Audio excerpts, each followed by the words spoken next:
はい、どうもマエストロガレージです。ふん詰まり車検対応マフラーに入っているすんごい絞りの代わりに、インナーサイレンサーの合計を調整して、グッドなサウンドとフィーリングを追い求めているこの企画。5回目となる今回のグッズはこちら。はい、またいつものアリエク。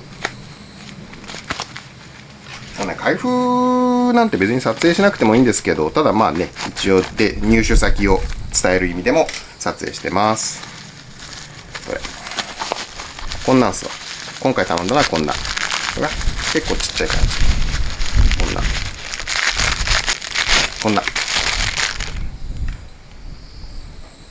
こんな感じの異形のパイプ。これを使って前回のオリフィス仕様では思ったよりも上がらなかった排気抵抗の値をもうちょっと、あともう少しだけかさ上げしてみたいと思います。この動画をご覧になってくださっている皆様には、そもそもなんでわざわざ口径を絞ってんのってお思いの方がほとんどでしょう。ターボ車のマフラーなんだから太いが正義。ましてやリアピースのみの交換。低速登録のことなんか気にしないで、ストレートに絞りなしで行った方が車にもタービンにも優しいでしょうに。あ、わかった。音量ね。音量を抑えるために仕方なく絞ってんのね。そうだよね。いや、以前は僕もそう信じて疑いませんでした。このセブリングのマフラーに出会うまでは。このセブリング、見た目はどこにも派手なところがないトラディショナルな印象。実際のフィーリングも排気音は純正に比べて低く静かで、さすがヨーロピアンって感じ。パワーフィールに関しては、ちょっと今回イメージをわかりやすくするために体感的なパワーグラフを描いてみました。まずは純正ノーマルがこんな感じ。滑らかにブーストが立ち上がってぐーんと加速していくんですが、5000回転あたりをピークに、あれ？もう来ないの？もうこれで終わり？って感じでレブリミットが効いて終わり。これ、あくまでも僕の印象をグラフにしているだけで、本当の数値を根拠にしているわけではありませんので、お断りしておきますね。それで、そのセブリングのパワーイメージなんですが、イメージグラフにするとこんな感じ。純正のイメージグラフよりも、少し厚めのトルクで低中速を加速してって、もう終わりかなと思いきや、もう一段ここで伸びるんですね。レブリミット6200回転に対して、5500回転ぐらいからもう一伸びするんですよね。いやこれね、実際この初代ビッツ RS ターボに乗ったことがある人なら共感していただけると思うんですが、とにかく高回転が伸びないんですよね。いやこれって踏ん詰まりのせいじゃないの？高回転の伸びって。マフラーの抜け次第じゃないの？って普通は思いますよね。これは以前のシーズン1で取り付けていた規制前の書き元。絞りなんかまるでないスッカスカのサイレンサーです。ターボ車のマフラーに絞りなんかいらないの理想的なマフラーです。なんですけど、そのイメージグラフ。本当のごくごく低速では若干もたつくんですが、その後、急激なブーストの立ち上がりとともに思わずおーって感じになるんですが、その後は急に伸びなくなってしぼんじゃう感じ。これね、最初に乗った感じ。音も爆音だし、すげーってなるんですけど、いつもこれだと飽きちゃうんですよね。やべえ、うるせえ、これ。うるせえし伸びねえし。なわけで、当マエストロガレージでは、インナーサイレンサーの抵抗でフィーリングを変えつつ、消音する研究をしてきたわけです。ここで改めてシーズン2のおさらいをします。まずは1回目。ヤフオクで落札した中古のブリッツ。さーっと錆び落として綺麗に見せかけたら撮影開始。中を覗いてみます。さすが車検対応マフラー。がっつり絞ってあります。いくらなんでもこれは、と思っちゃいますが、ノーマルのノンターボエンジンならこの絞りでも十分みたいです。で、なんですが、この僕の車は TRD によるポン付けターボ車。ここで納得していては始まらないので、今回のシーズン2では自作のサーツ装置で測定したこのトップエンドで伸びるセブリングの排気抵抗の値を見た目、ふん詰まりの車検対応マフラーを使って再現してみようってわけです。もちろんグッドサウンドで。別ウィンドウにあります。この赤い部分。この部分は内径 29mm のパイプなんですが、ここを削り取って内径 36mm の汎用インナーサイレンサーに置き換えます。はい、こんな感じの収まりです。内径 36mm の汎用サイレンサーです。それではどうでしょうか。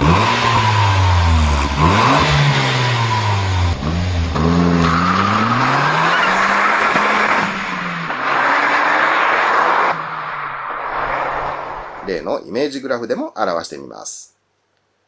純正、セブリング、柿本、そして今回の汎用36ファイ仕様。明らかに純正やセブリングとは違う、熱いトルクでトップエンドに近づいていくんですが、やはり最後は伸びずじまいで終了。でも意外にいい感じ。続いては2回目のロングインナーサイレンサー仕様。一般的にはインナーサイレンサーって出口だけって感じじゃないですか？僕みたいにこんなにグイグイ押し込んで使うもんじゃないみたいなんですが、あえてマフラーの役割を無視するようにメインパイプの直径まで伸ばしたらどうなるのかって実験です。使っているパイプは内径 40.5mm。汎用品よりもパイプ部分がサイズアップするので、1回目で拡大した内部の絞りをもう一回り拡大します。43mm まで広げます。パイプ内径を 40.5mm として、ある程度消音しながらのグッドサウンドを狙いつつ、マフラー内のほとんどの長さをストレート化することによって、排気抵抗の低減を狙ってみました。はい。この焼け色がちょっと思わせぶりですかね。とりあえず今回完成しました。これでまたテストしましょう。はい。この汎用の内径 36mm のインナーサイレンサーから、内径、いくつでしたっけ ?40.5？ 内径 40.5 の、このくらいまである長いバージョンのインナーサイレンサーに交換しました。これで今からテストしてみます。そうは言っても 36mm から 4.5mm しか変わってないですけどね。このほんのちょっとの拡大でどのくらい変わるもんなんでしょうね。はい、測定環境が整いました。それじゃあ測定してみましょう。どんな風になりますかね。じゃあスイッチオン。ここで予想しなかった数値が出ました。フローテストでの結果は、ほとんど排気抵抗ゼロのマイナス領域。ほんのちょっとしか太くしてないにもかかわらず、目標数値よりもかなりな抜けすぎくんでした。マイナス 0.05。さて、評価の方はどうでしょうか。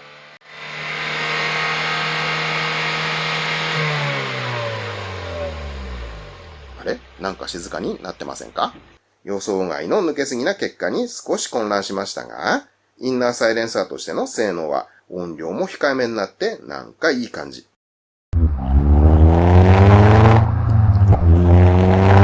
さてここからはロングインナーサイレンサーのコンセプトを維持しつつ、ベストな長さと口径を探っていきます。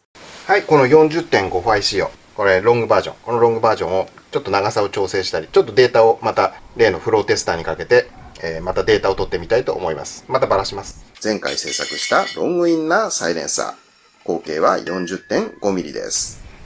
トロンボーンみたいにトロンボーンとはちょっと違うんですけど、その位置で音が変わるとこ探してみましょうか。と、探りを入れながら長さを詰めてみましたが、あんま変わらんですね。インナーサイレンサーの長さは排気抵抗にはこれといって関係なさそうですね。それならサウンドの方はどうなったのかな？フローテストの抵抗の値とかあんま変わんなかったんですけど、音量とかどうでしょうかね。エンジンをかけてみましょう。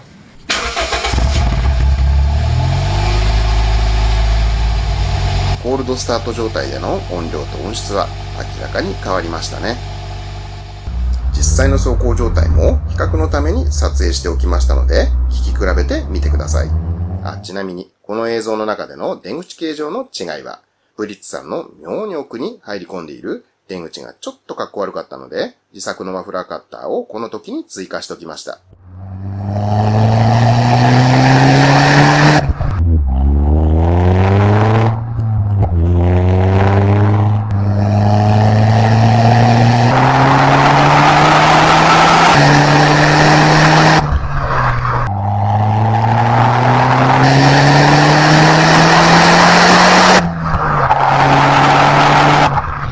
比べていただいてどうでしたかね。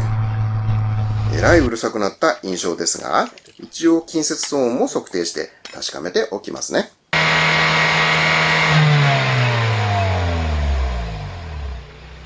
測定された値は 89.1 デシベル。まだまだ保安基準的には全然余裕ですよね。次はもう少し口径を絞ってどうなるかを調べます。4回目となる今回は、40.5 ファイのミドルサイズサイレンサーに 30.5 ファイのオリフィスを入れてみました。これね、このサイズのパイプってね、日本じゃなかなか売ってないんですよ。このパイプは内径が 38.4 ちょっと、この微妙な太さのステンレスパイプを探し出しました。これを、ここ。で、これさっきスカスカだったんで、抜け止めみたいな風にして、ここ、ちょっと広げてきました。オリフィス状に、中に押し込んで、鳥のうんち溶接で溶接して固定してきました。やっぱりここにはもじゃもじゃくんを入れて、以前にも説明したと思いますが、このもじゃもじゃくん、消音とかの目的で入れてるんではなく、長めのインナーサイレンサーパイプを途中で支える役目のために入れてあります。OK。この 38.5mm のオリフィス仕様、長さはミドルサイズと変えてません。それじゃあテストしてみましょう。ちなみに僕が目指している数値がこのセブリングのマフラー。プラスの 0.01 から 0.02 くらい。一方今回のオリフィス仕様はマイナスの 0.03 ちょっと。なんならオリフィスなしよりも抵抗の数値が下がっているんですよね。ちょっと期待外れなことになっちゃいました。あくまでも目標はセブリングの数値よりももうちょっとゼロに近いプラス領域。それでは近接騒音の測定です。一応目安だけでも測っておかないと公道での走行がためらわれますよね。88.7 デシベル。保安基準的にはまだまだ余裕です。実際に踏んでみましょう。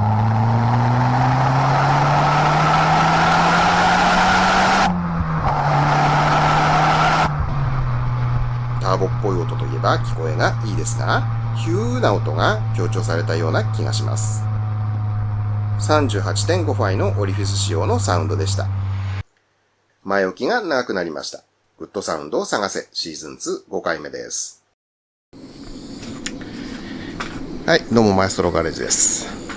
今日もこの温度。33？ もう4に届くのかしら。暑い。どうしてグッドサウンドを探せシリーズは真夏にやりたくなっちゃうんでしょうね。不思議ですね。はぁ、38.5 のオリフィス仕様です。で、さっき涼しいうちにそこら辺に有り余ってた塩ビの材料でこんなマフラーもどきを作っときました。これで涼しく家の中で測定しましょう。エアコンの下で測定しましょ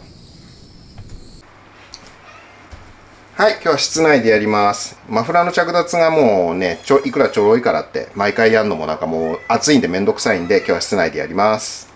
まあちょっと室内なんで猫の鳴き声ニャーニャーうるさいですけど、まあまあそこは勘弁してください。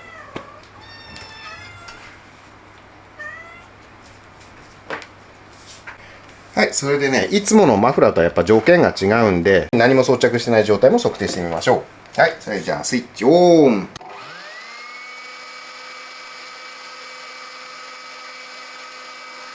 マイナスの 0.1？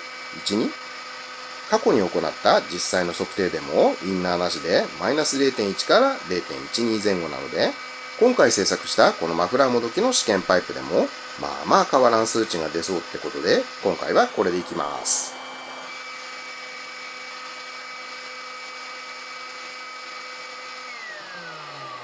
まずは比較のための数値を拾っていきます。36mm 系の、汎用のインナーサイレンサーと、今装着してた、38.5mm 仕様の、ミドルサイズのインナーサイレンサーも試してみます。まず 36mm の、汎用品から。はい、じゃあ測定します。スイッチオン。プラスの 0.1 前後。まあなんとなくいつもより低い気がしますが、まあそこは気温とか湿度とかいろいろあるんでしょうかね。ひとまずこの数値をベースとして、今さっきまで装着していた 38.5 ファイのオリフィス仕様を次に測定します。38.5 のオリフィス仕様。これ今までつけてました。次これ測定します。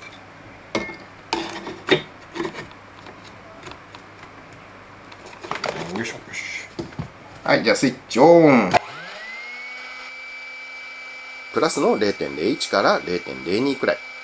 抵抗値としてはほぼゼロって言ってもいい数値で、これはこれでいい感じの数値なんですが、まだちょっと理想よりも抜けすぎなんですよね。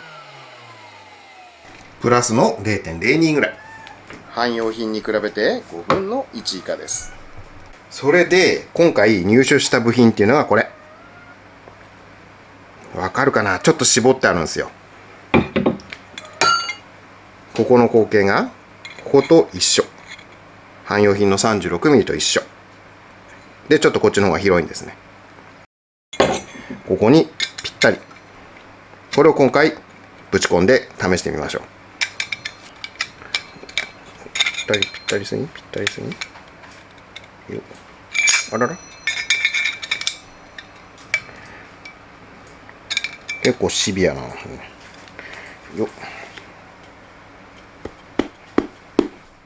ほいほいほいほいほいほいほい。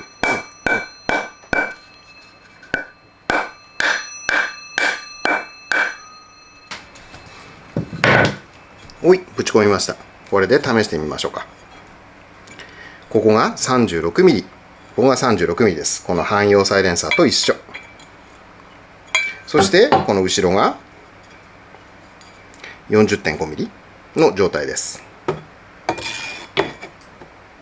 はい、それじゃあスイッチオン。お、結構いい感じですね。数値は 0.05？6？ 汎用品のただの36ファイストレート仕様がプラスの 0.1 前後でしたよね。測定された値はその半分。机上の数値としてはもうこれ以上はない感じです。ここの口径は一緒なんですけど、長さが、この後半が太いだけで抵抗が半分になりました。これどういうことなんでしょうね。じゃあこれ溶接してから、じゃあ実際に車に装着してみましょうか。あったくこんな日に溶接だなんて。ブーブー言ってますが、楽しんでやってます。ちなみにステンレス用の溶接棒を使えば、家庭用の 100V 溶接機でもそれなりにくっつきます。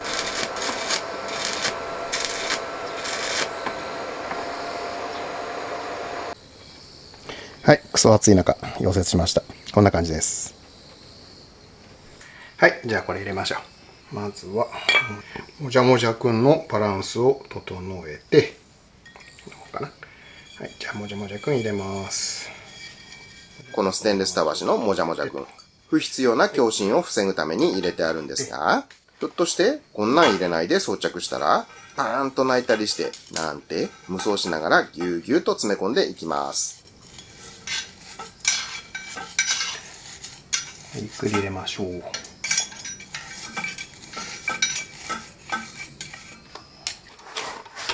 アップでお見せするとこんな感じ。結構な密度で押し込んであります。今のところインナーサイレンサーの先端がいろいろ重い感じなので、ここで支えているイメージです。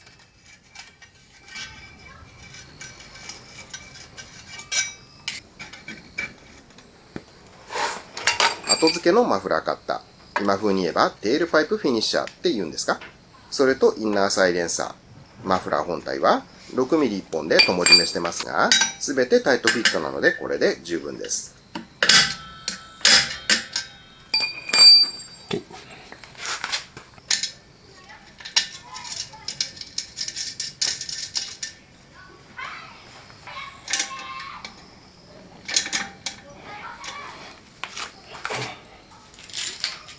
よし、じゃあエンジンかけてみましょう。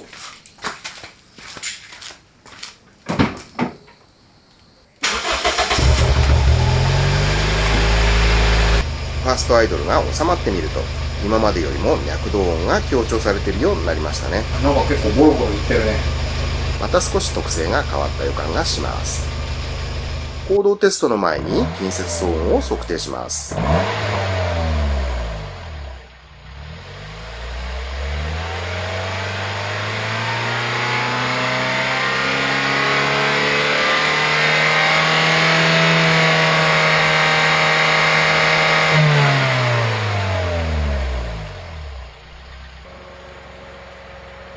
89.6 デシベル。それじゃあテストに行ってきます。はい、ちょっと試乗してみたらね、ブシューってね、なんて言うんですか、ブシューの音なんて言うんですかね、ブシューって風切り音が、ちょっとすごい強かったんで、ちょっと手直しします。この先細り仕様。これちょっと、なんて言うんですかね、ここをラッパ状に加工します。はい、よくあるこんなん使って広げていきます。なんて言うんでしたっけこれ。レジューサー？ニップル？何でしたっけ？よく見る水道の部品です。それで、ここフレア状っていうかラッパー状に加工するんですけど、これ、ポリッシュしてきました。これを油圧の力で押し込んで形にします。肝心なところが撮影できませんでした。両手使えなかったんで撮影できなかったんですけど、こんな感じです。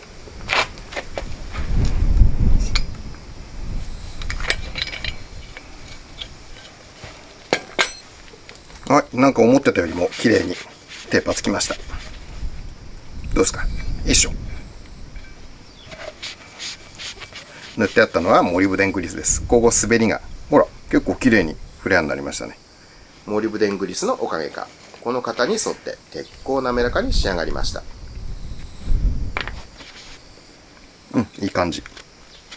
いい感じです。今、急遽測定します。もう地べたで、用意するのめんどくさいんで地べたでやります。はい、フレア加工しました。じゃあどうすかね。フレア加工したやつはどうですかね。よいしょ。ブシューな風切り音対策のために先端に急遽フレア加工をしましたが、果たして排気抵抗値は変わってしまったんでしょうか。チェックします。プラスの 0.02。あれ、また抵抗がどっか行っちゃいました。